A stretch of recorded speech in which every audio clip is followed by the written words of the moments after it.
Good morning, good evening, or good night, whatever it is, wherever you are. Welcome back to the Fan Fliction Podcast, where we are writing Hollywood's next big blockbuster, one podcast at a time. Whew, I'm going to stick with that because I like the way that rolls off the tongue. I know last week we talked about changing it, but I'm going to stick with that one. I like it. It's a good tagline. But let's go ahead and just jump into introductions before I forget. And for 2 weeks in a row, I'm going to tell you who I am. I am Drew, your host with the most.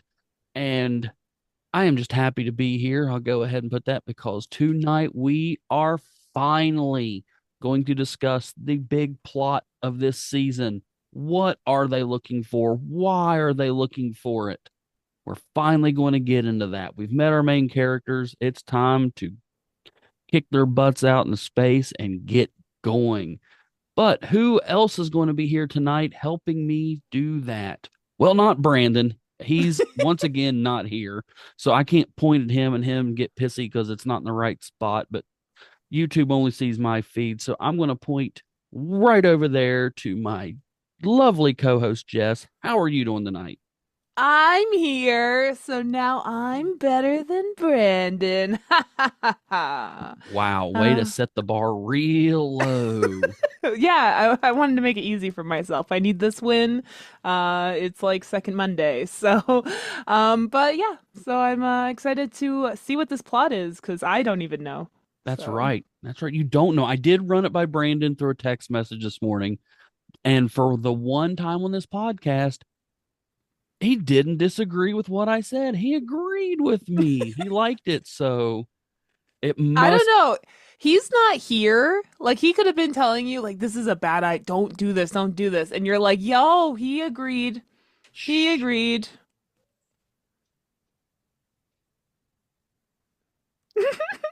stop, stop poking holes in my plot. No, he actually did agree with me. But we are not alone tonight. We do have a great guest writer tonight. We have Antonio from the Cultworthy Cinema Podcast. How are you doing tonight, Antonio? Excellent. Thanks for having me. Gonna try and get my rusty writing chops back in action. Fun. I'm a Star Wars guy when it comes to like the original trilogy. Prequels maybe next, a little hit and miss. I'm not a huge fan of the other ones, but I think where I'm going to be let's say a benefit to this podcast is I can help with all of the eye rolling dialogue that Lucas gave us in those last three movies. Um, I mean, the prequels, and then, gosh, Abrams, he gave us in those other movies. So if something sounds a little prequely or a little sequely, I can jump in and help. That's my goal tonight. Is maybe I can tweak. That's fine with me. I will say, and I'm probably we're gonna lose listeners if I say this. I'm actually a prequels guy. I don't like the sequels. To hell with them. Yeah. They went off the rails quick. Rise of Skywalker can burn and rot in the utter pits of hell. But I love the originals, but I just as equally love the prequels for and all their flaws. I like them. I don't know why. Yeah, you I, know what it is about the prequels, man, that I'll give them credit to is that all three of them had really good stories and really good characters. I feel like the thing that I enjoyed about those is that I wanted them to be better, and with that means that I was invested, right? If I wasn't invested, I wouldn't care. But I liked them enough to want them to be better, and so that's why they do hold a little bit of special place in my heart. yep. And I do not care at all about the sequels. They don't, yeah, whatever. All right. Well, so you answered my question. I was going to ask if you were a Star Wars guy, but you already answered that too. Oh my, Jess, you know what I forgot to do? I forgot to turtle on the AI. Oh, All you right. scared me. I thought it was like some. Something important. Yeah. Oh, Antonio, I don't know if you know or if you use Zoom or anything at all, but it has this AI summary thing that it will summarize the whole meeting and it Nice. goes off the rails sometimes hilariously. So we'll see how close it gets. I'm going to start posting excerpts from it on our Twitter, so be lookout for that. All right. Well, let me go ahead and hit share the old screen here, and we'll get to the script. All right. And last week, if you remember, we left off, we were in the library, and the librarian, archivist, whatever you want to call her, Tenga Allure, is bringing us the plot, basically. That's what she's doing. She's here to throw it forward. And why did I share the screen? Because I was going to tell you guys, we'll do it face to face, what the plot is. I'll just tell you without reading ahead. All right, so here it is. Drum roll. Brandon's not here with his stupid soundboard to do that. So The one time we could use his soundboard. it's okay. One time. He would hit the button. It only works half the time. We wouldn't hear it anyway. He'd be like, "You hear that?" Anywho, I'm going to spend the whole episode making fun of him since he's not here, and I know he won't listen to it. So, okay, so here it is. How do I want to put this? I'm so excited. This is the plot. We are going to find out that there is a uninhabited system whose sun has went dark, just straight up, no heat, no light, no nothing, dark. And Tenga Lord finds and tells us that this has happened before. There's been stories of it, but nothing confirmed. And long ago, thousands of years ago in the unknown regions.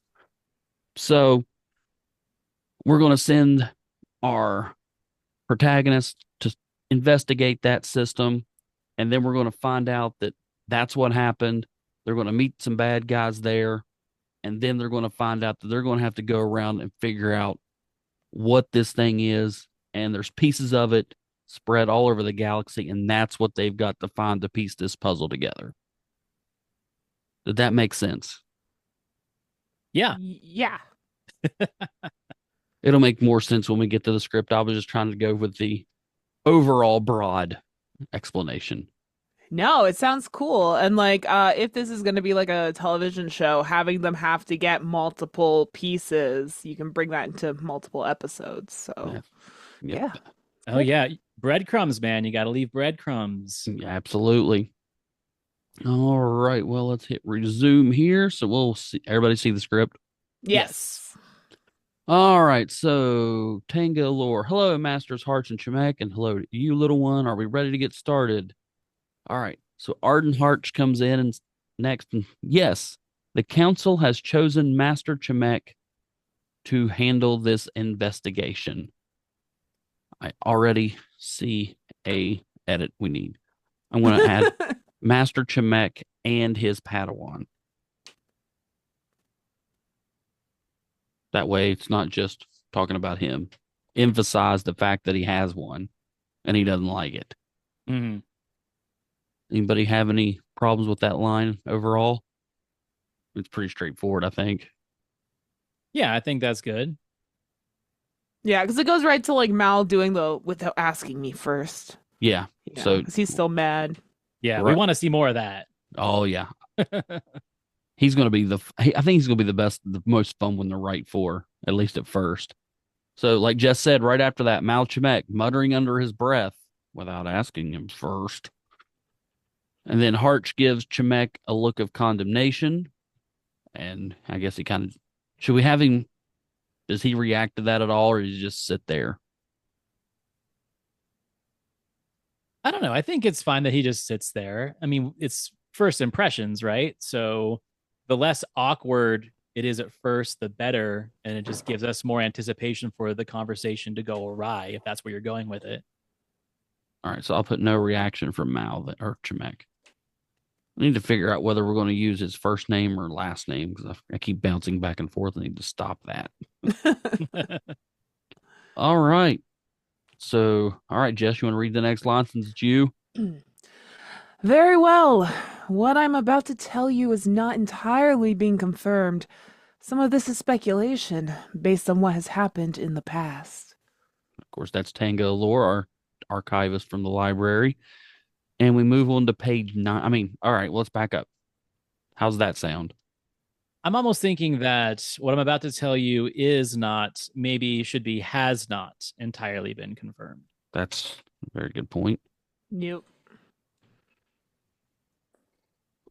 Has not entirely been confirmed. Some of this is speculation based on what has happened in the past. I like the rest of that. It's mysterious. Ooh. Ooh. Yeah. Okay, so Tenga pushes a button and a holographic map comes up from the center of the table. Oh, And we haven't named the system, or you haven't named the system yet? no, it is definitely not called blank system. I just Okay, I wasn't sure. Maybe I that just meant called it. something in Star Wars. I'm Nope. not the star. I know nothing. As a placeholder, I just said this is the blank system. Okay. I'm gonna Okay. put the she points to a location on the map indicating the blank system. Okay, just because it's Star Wars, I think that the name of the system should be blank backwards. It should be the Canalb system. I like that. I can see that. Oh, that's good. It's just so utterly Star Wars. It's just nonsense. You could add like an apostrophe. Yeah, it needs an between- apostrophe. The Canalb system. There we go.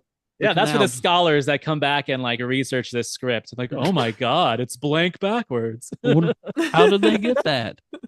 Listen to this podcast, you will find out. So this is oh wait, Jess, sorry. Yes.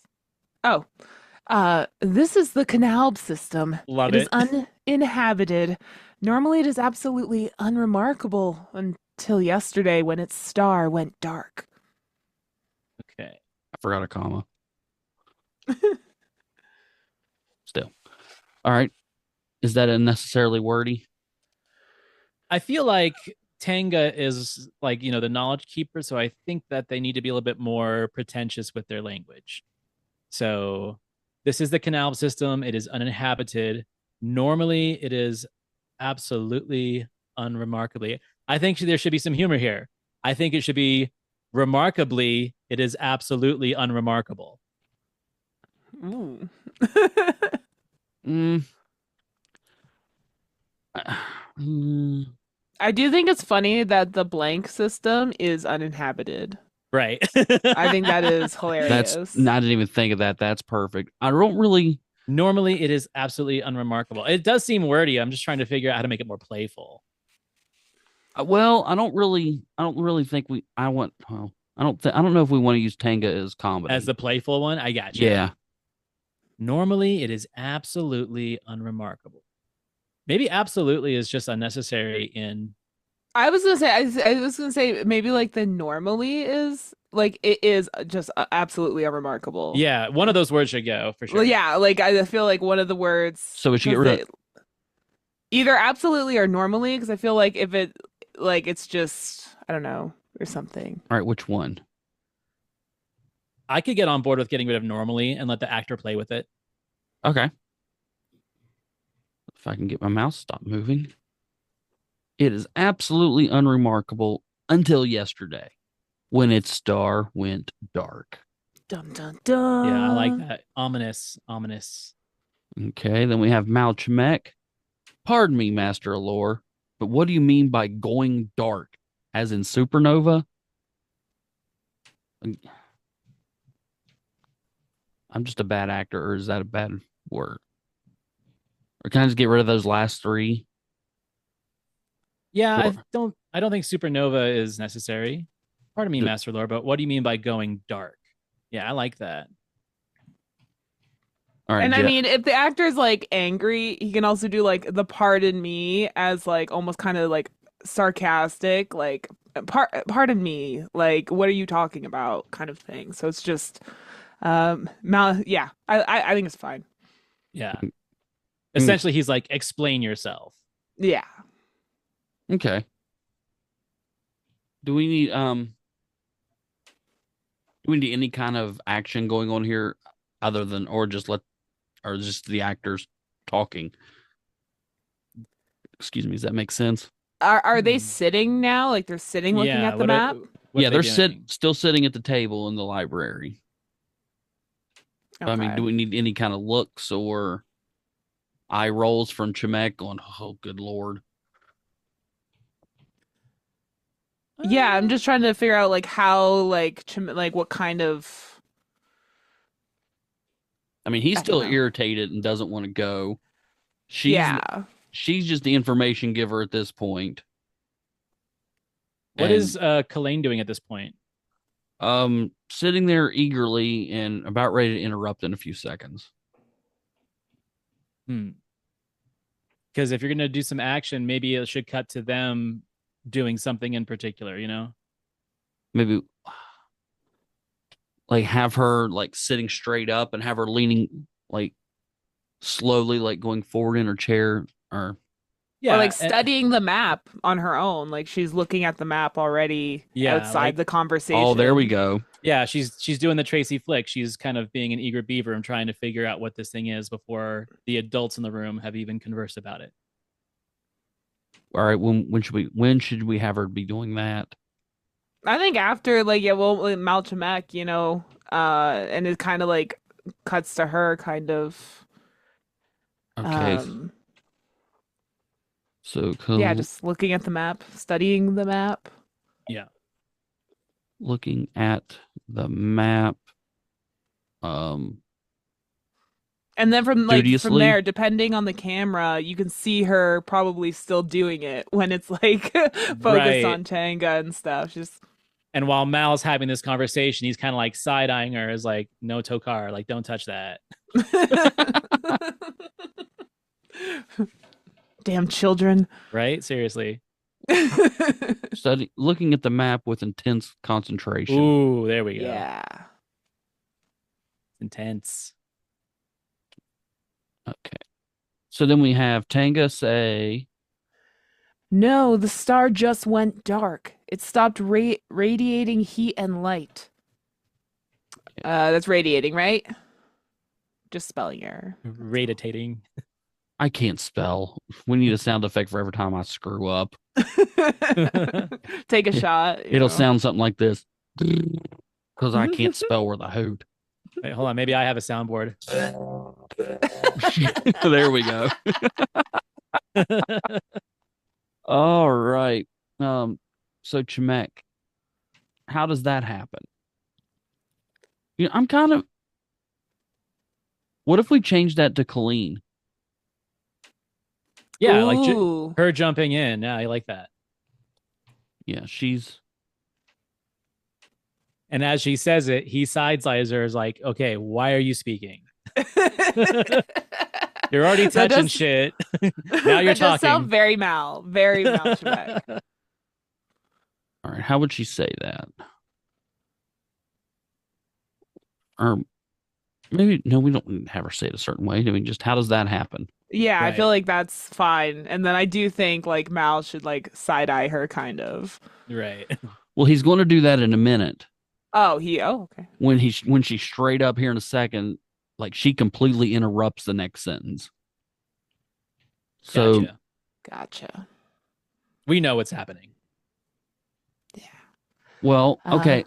So do we want her to ask that, or maybe wait and have her till she interrupts? Maybe I change think it. that's fine because like she's in the conversation now, and so now she's Yeah. listening for the answer, and then she's like asking the next question before. She's taking it over.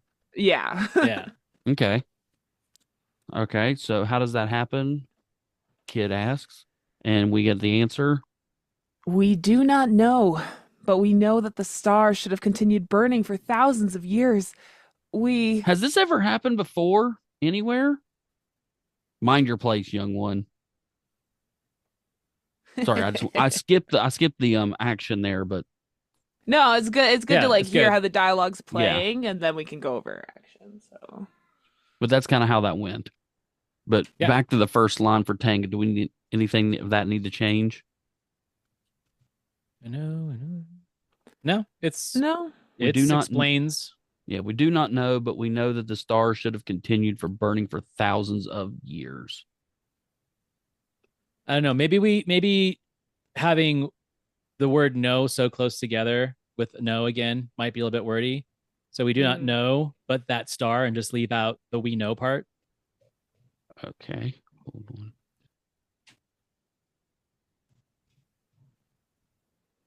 So yeah, the line We do not know, but we know that the stars should have continued burning for thousands of years. And then interrupted. That sound good? Yes. I mean, that's pretty straightforward. Mm-hmm. Then we have Colleen interrupts Tenga, which we just heard. And she says, has this happened anywhere, or has this ever happened before? And she gets the word anywhere out. That should be with the same sentence. No. I mean, that dramatic pause kind of matches her delivery and her attitude and her personality, at least from what I've listened to and read so far. Yeah. Well, I think that sentence in my head was going to be anywhere else. And then before she gets else out, Chimek comes, spins his head around, glares menacingly at Colleen. She shrinks down a little in her seat and stops talking as he says, mind your place, young one. Which I need to put that she shrinks down a little bit in her seat and stops talking after he says to her. Not before. I love how Tango smiles though. Like she's like, I hate kids. Yeah. See, no, I think I have her smiling and nods at Colleen because she likes what she said. Mm-hmm. Oh, not that I thought she was just making fun of her. Like, oh no, she actually sees that she's kind of bright. In my head, that's what I'm inferring there. Oh, okay. Well, we'll let the actors play with it. Yeah. But anything need to change through there? The mind your place or the shrinking? I think it's fine. I mean, we were both saying how like Chimek needs to do that, and you had it already written out, so we're all kind of on the same. Like that's how that character would react to a child, especially one he doesn't like. What he doesn't know even. Yeah, right. He just met 10 minutes ago, and is now his partner. All right, so. He smacks her down. She shrinks down a little in her seat and stops talking. Tenga smiles and nods at Colleen. Maybe I should actually put like showing her acknowledgement of a good question, or no, I think it's obvious if the actor's doing it correctly. Yeah, we'll cast somebody good. All right, damn right. We'll just be like, do you like kids? Like, what is your opinion on children? Okay. All right, so Tenga says, actually, that is a good question because it has happened before. All right, Chimek. Oh, and that sentence actually just fixes that anyway. Because now she like outright says like, oh, Colleen, that's great. You're so smart. Yeah, that's true. I should have read ahead, I guess. Forgot what I wrote. All right. Chimek and Harch get I forgot he was here. We didn't have him. Well, he's been very quiet here. Chimek and Harch get very surprised looks on their faces while Colleen looks very satisfied with herself. Mm-hmm. I like that. Damn straight. And we're on to page 10. Woo! Double digits, folks. Woo! I think the one thing I'm gonna really like about Chimek and Colleen's like relationship is they're both kind of like have this smugness to them. But it's for kind completely of this, like, different reasons. Mm-hmm. Yeah, exactly. And I kind of like that. So it'll kind of play well, I think. Yeah. That's why I wanted to keep he didn't want her and she wants him to kind of play off that a little bit. We talked, I think it was last week or week before we talked about that. All right, Chimek. I have never heard of such a thing happening. He's honest. maybe change this one to Harch just to give him a line here. Yeah, well, and I just feel like Chimek wouldn't admit he didn't know something in front of this child. That's a very good point. Good point. I'll change this one to Arden since he can have a line in this scene. All right, we'll have that changed to Harch. All right. And here we go with Tenga lore. As you know, I never forget anything that I read, ever. And I just happen to remember reading about something very similar in a book about strange things from the unknown regions. It describes a race of now extinct spacefaring warriors who were able to black out the sons of systems and then loot them for treasure. I'm intrigued. Damn. Unknown. So yeah, I guess that's kind of telling us what we're in for.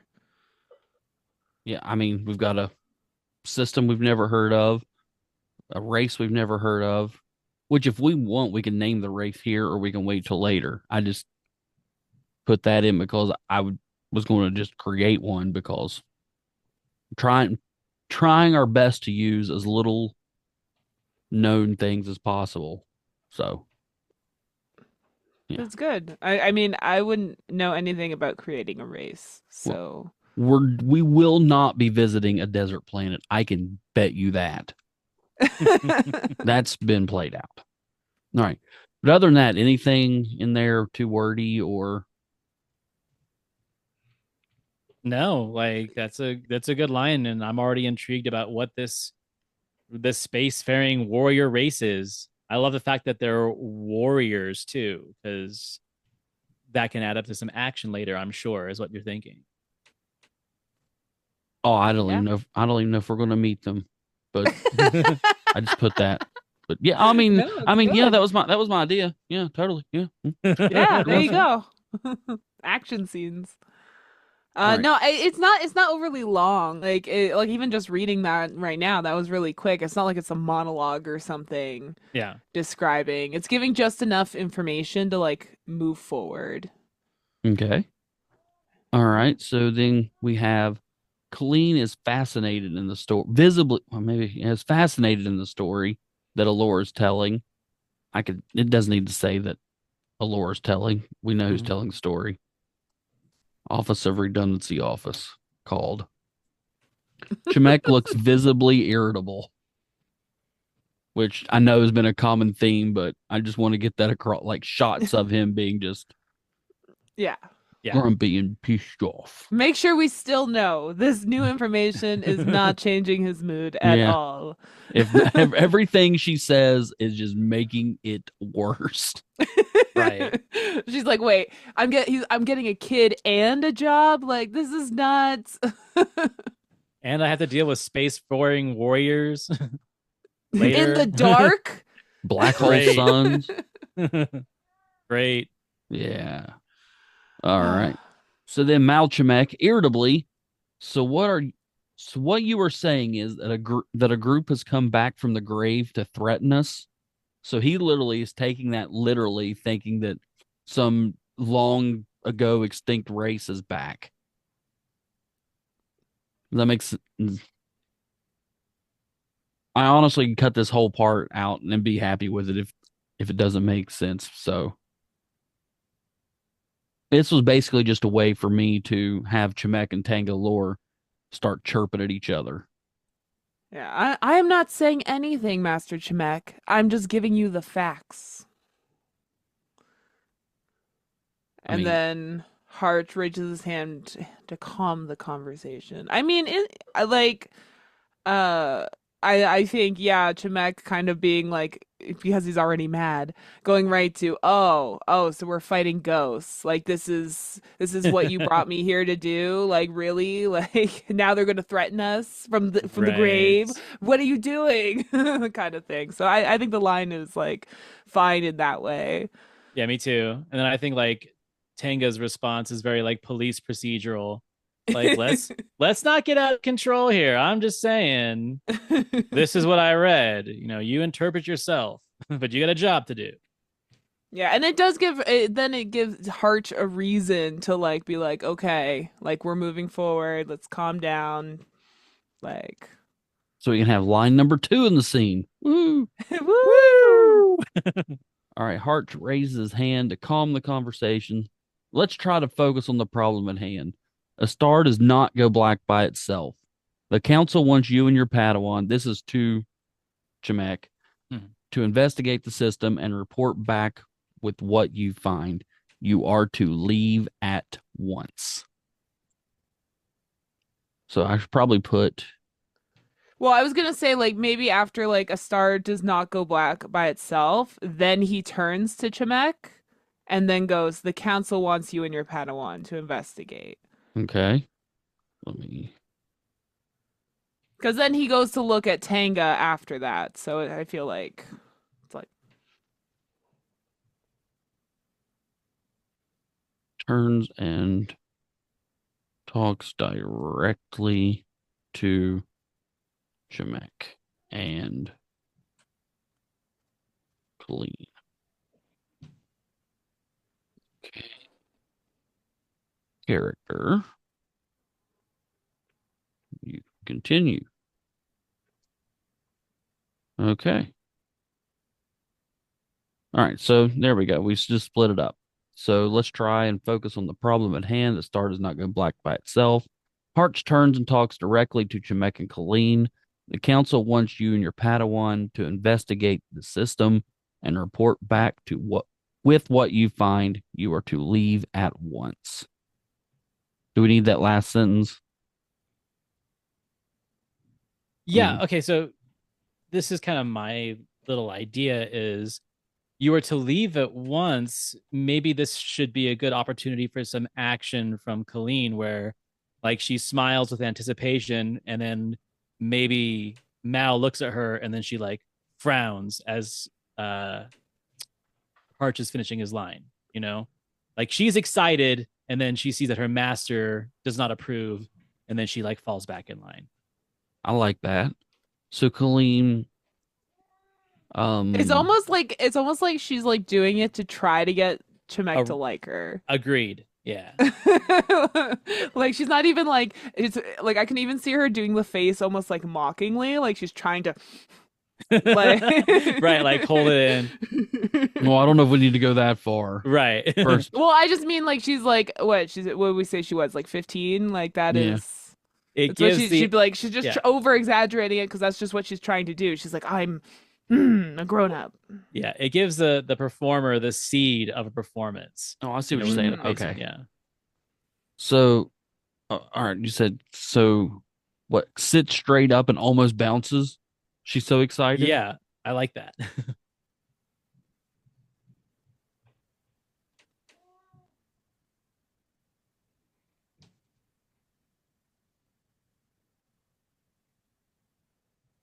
Almost bounces out of her chair. Mhm.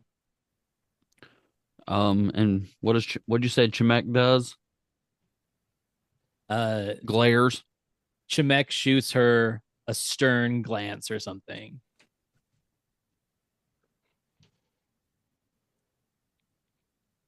To which she returns to attention or something. And she I can't spell it. Whatever. We'll just like autocorrect do it. I don't care at this point. Immediately stands at attention. Returns to attention. Kind of goes rigid. And has what kind of look on her face, Jess? A quasi serious look on her face. Yeah, like she's yeah.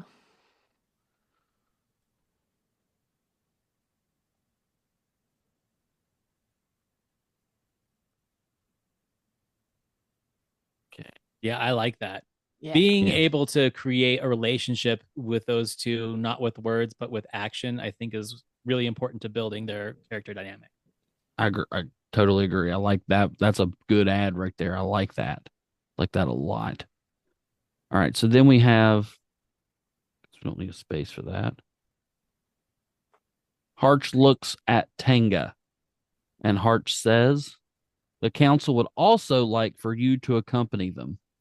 You have more knowledge of this than anyone else. Your insight will be vital in the field. And Tenga comes back surprisingly. You want me to go? I haven't left the archives in years. I am not sure that I am a good choice for this assignment. And Shemek. That makes two of us. Now here's the point. And this is a wipe right after that. Was he saying she's not a good choice for the assignment? Or does he think he's not a good choice for the assignment? We kind of leave it ambiguous. Who was he mocking there, himself or her? Mm. How's that part work? You have more knowledge of this than anyone else. Your insight will be better on the field. Want me to go? Left the archive in years.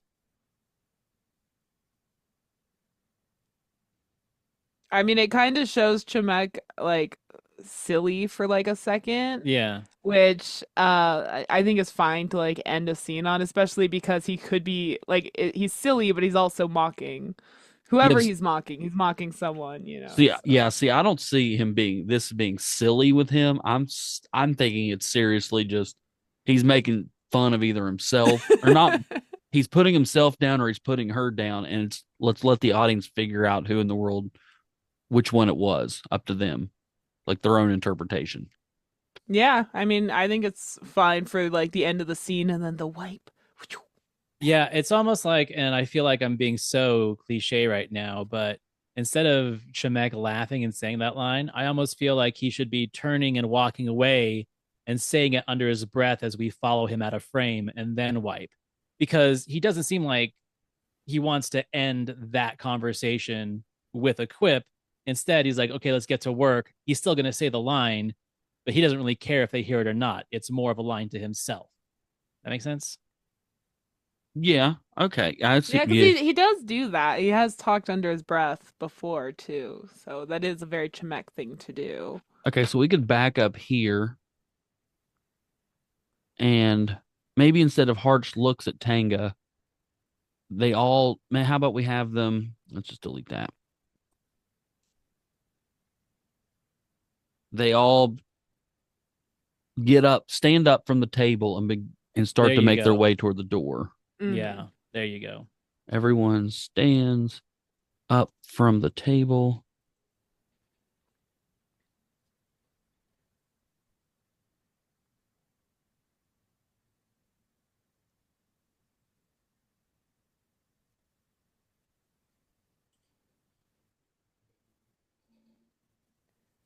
Here, I'll just as they begin to walk away from the table. I was going to wait till it's all over, then read it. Oh, once, okay. and then edit the big silence out. Perfect. You can do that then.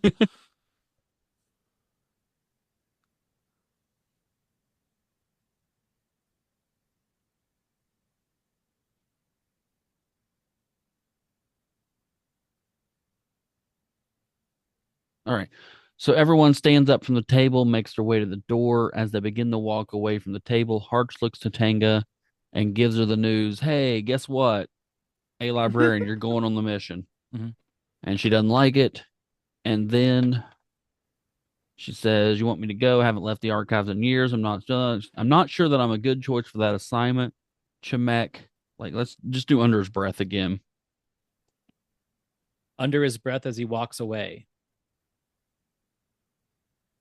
As he walks away, that makes two of us.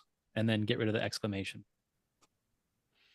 That makes two of us. That, right, in his best Christian Bale Batman voice. That makes two of us. Where's the Padawan? Oh, that hurt my throat. Oh, I I'm like out of that. coffee too. All right. I'm starting to like Shemek a lot more. No, he's definitely you're either going to love him or you're going to hate him, I think. And I think it comes down to the actor. And I'm trying to think who would be a perfect person. Danny DeVito.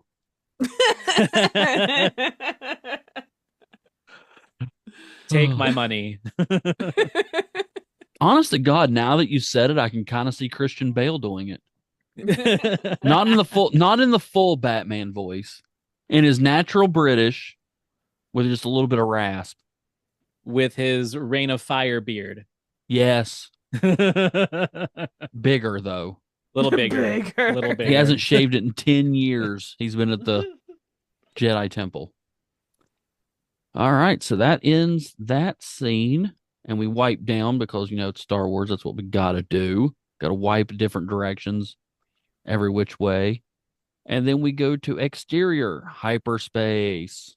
We see a medium-sized ship flying through hyperspace.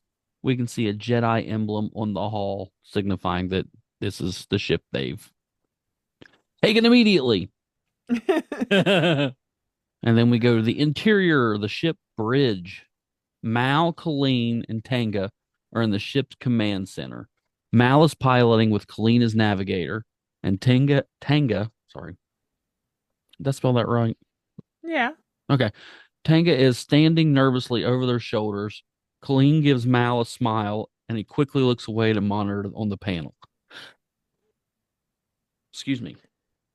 And Tenga goes, and she says, How much longer until we can drop her out of hyperspace? Is it supposed to be out of yeah, it's supposed hyperspace? to be, hold Okay, on, fair. sorry, not our No, hyperspace, out of hyperspace. I don't know. Maybe that was Star Wars slang. I wouldn't know these things. That's why I ask. How much longer till we can drop out of hyperspace? It has always made me anxious, all that swirling light. Mal looks over his shoulder towards Tanga. 10 minutes less than the last time you asked. Again, grumpy. It's a little comedy, but is it too much, or is it just he's just had enough? No, I I mean, like it. I just think the exclamation points are confusing because now that I think we've settled to the idea that he is more of like a under his breath type character. yeah. See, I We'll was save just the exclamation points for when he really has to be energetic. that was just me being stupid. Bad writer. Um, I'm just trying to use this line as the show that kind of show that this whole trip she's just been almost as nervous as him about leaving, but she's showing it in a completely different way. Yeah, I think it's funny that they're both, because like they both were like the people that stayed and didn't leave. And, like Mm-hmm. he hasn't left in 10 years, and who knows when she last left, and now they're both just like having to do this together. So Yeah, and he's got I like think real dad on a road trip energy. yeah. So Are we there yet? No, we are not stopping again. No.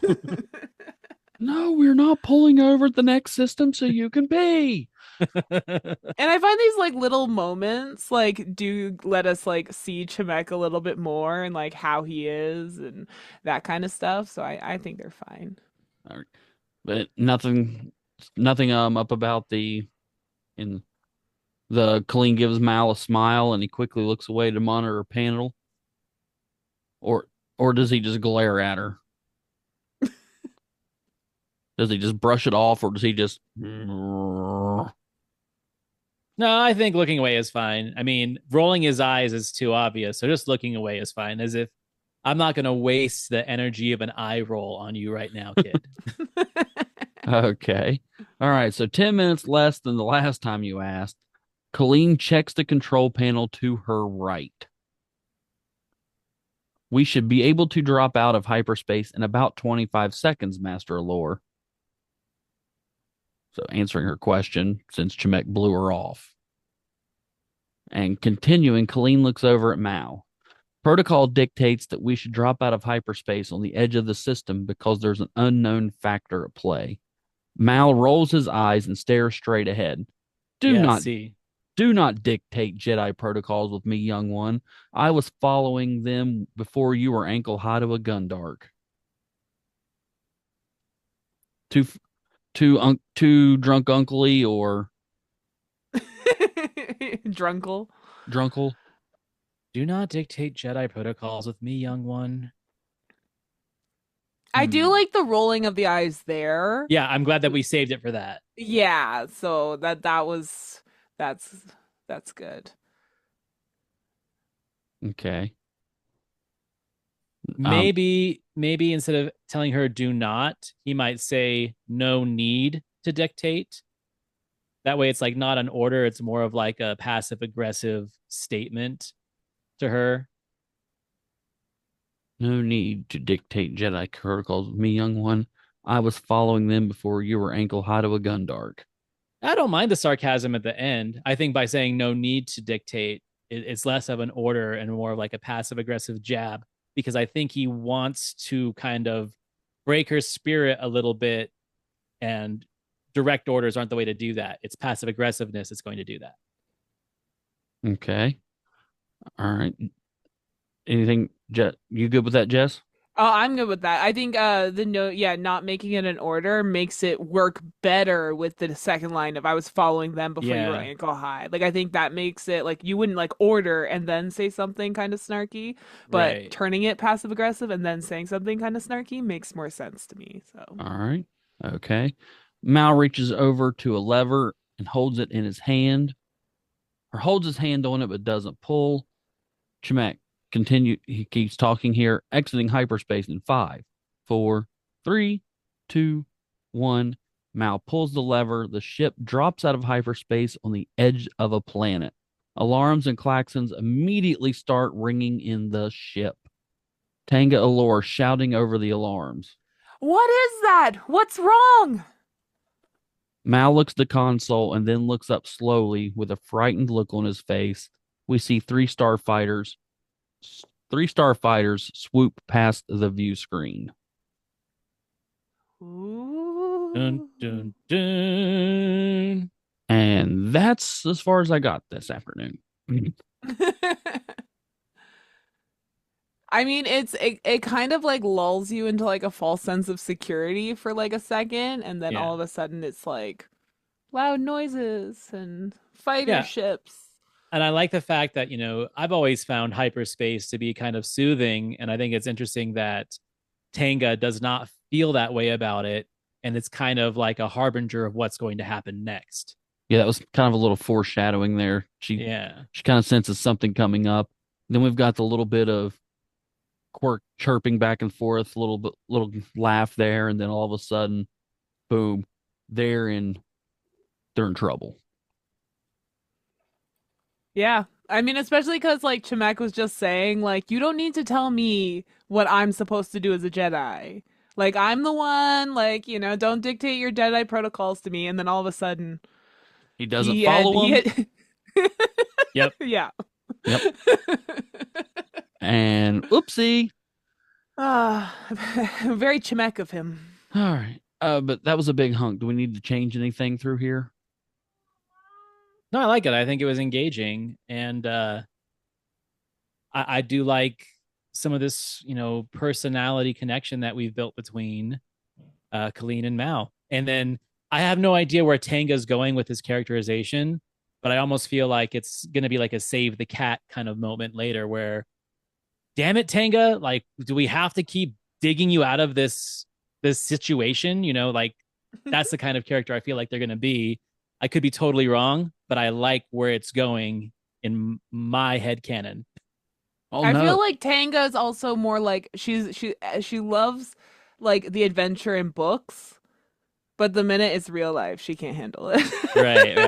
That's Like, Not yet. not yet, anyway. One can hope. Yeah. I'd see her a lot like the 3PO in the originals. Okay.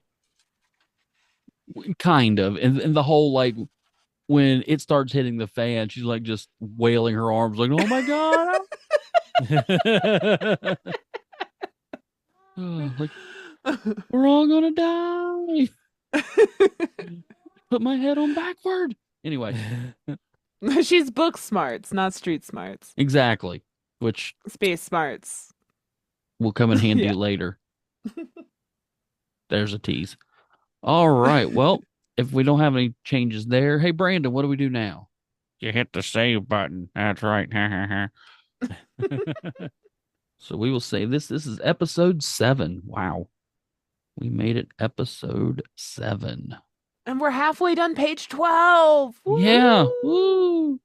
We're like halfway through an episode, which means we're going to have to add some more because I know where the episode's going to end and we're getting real close to it. So we're going to have to go in and add some more scenes back there. Or maybe we're just going to have 30-minute episodes. I don't know which. Whatever. We'll figure it out. Not a big deal. I just love that Final Draft still has the 3.5-inch floppy disk icon as the save function. There's something very comforting about that for us older people. That's right. Yeah, we had that conversation on an episode before that kids don't know what that is. The weirdest thing is when you ask like a young kid to make a phone with their hands. Mhm. Like I do the thumb pinky combo, Yeah, but kids nowadays just hold like they're pretending they're holding their cell phone, like just with like a cup. Yeah. right. It- It's so weird. It's like that's not a phone. I don't know what I'm you're amazed they doing. hold it to their ear because I see everyone doing FaceTime these days. It's like in front of their head. That's true too. Uh, Yeah. All right. Well, man, we got a lot of work done today. That was awesome. Yeah, I feel good about it. Yeah, we're getting there. Then little teaser for next week. That's going to be a big choreographed. We're going to choreograph a big space battle between 4 ships. So that's cool. going to be some fun. That's going to take. I mean, I really would like to get it. That's going to be hard to do. So that's going to take a while. That's why I ended there. Sorry, Antonio. No, you're good. Cut you out of that. All right. Well, now that we've got you, thanks for coming on, but before you leave, why don't you tell everybody exactly what is your podcast? Well, thank you so much. So, my main show is the Cultworthy Cinema Podcast. It's a podcast dedicated to cult films, obscure cinema, hidden gems. It's an appreciation show, not a shit talking show. So, we watch movies, talk about them with like lots of guests, sometimes celebrities when I get lucky, and just get people to go back and reevaluate and recognize these films that kind of fell off the radar and hopefully give them a new cult following, hence the Cultworthy. And then I have another show called Back to the Balcony, which is a Siskel and Ebert retrospective show where me and my co-host watch films that Siskel and Ebert reviewed, and then we critique their critiques. And that's every Tuesday, and it's a fun one. Critiqueception. Cool. I haven't heard that one. I'll have to listen to that one. I listened to what episode. Oh, I listened to your your review of the 1966 Batman movie the other day. That was fun. That was a fun. I love that movie. I will unabashedly tell you, I love at anything Adam West Batman. I don't care. Love it. My favorite part of the episode is how we try to make the connection that Batman trying to get rid of the bomb in the 1966 version might have influenced Christopher Nolan for the finale of The Dark Knight Rises of Batman trying to get rid of a bomb. I mean, that's my favorite part of the episode. It's got to be. I mean, it has to be. There's no other way. All right. And we haven't done it for a few episodes, Jess. You have another show. What is it? I do. I have another podcast with my two best girlfriends called Opinionated Lushes. New episodes drop every Friday. We are a society, culture, comedy, politics podcast where we drink and talk random topics and talk about how everything in life is on fire, but we try to make it funny because if you can't cry about it, laugh. Word. Sorry. All right, then. Well, I think that's going to be some good work tonight. Hey, Brandon, you want to say? No, never mind. Enjoy your festival tonight. Oh, well, whatever. Jackass. He'll be back next week, folks. He really just forgot that he had to chaperone something. I haven't fired him yet. Oh, that's going to show up in the AI notes. We're talking about firing Brandon. Do you think we should fire just Brandon? Send him that. Yeah, just send him. Oh, look what AI caught. Do you think we should fire him? You're asking the audience? No, I was asking you. Oh, I was like, well, is that what we're ending on? Should Brandon keep his co-host spot? We'll put a yes social or media no? poll. Let us know in the comments below. Yes, let us know in the comments below whether we should fire Brandon and replace him with just a blow-up doll. Yeah, we kind of cruised through this episode. That's all I'm saying. Yeah. Oh, all right. Well, I think on that note, I think we're going to probably call it a night. Yeah. So, all right. Antonio, again, thanks for coming. That was a lot of fun. Yeah, that was great. A lot of good Thank you so work. much. Thank you. I would love to come back and see what happens to our characters. Absolutely. All right. Well, for Antonio and absent Brandon and Jess, I've been Drew, and have a good evening wherever the heck you are.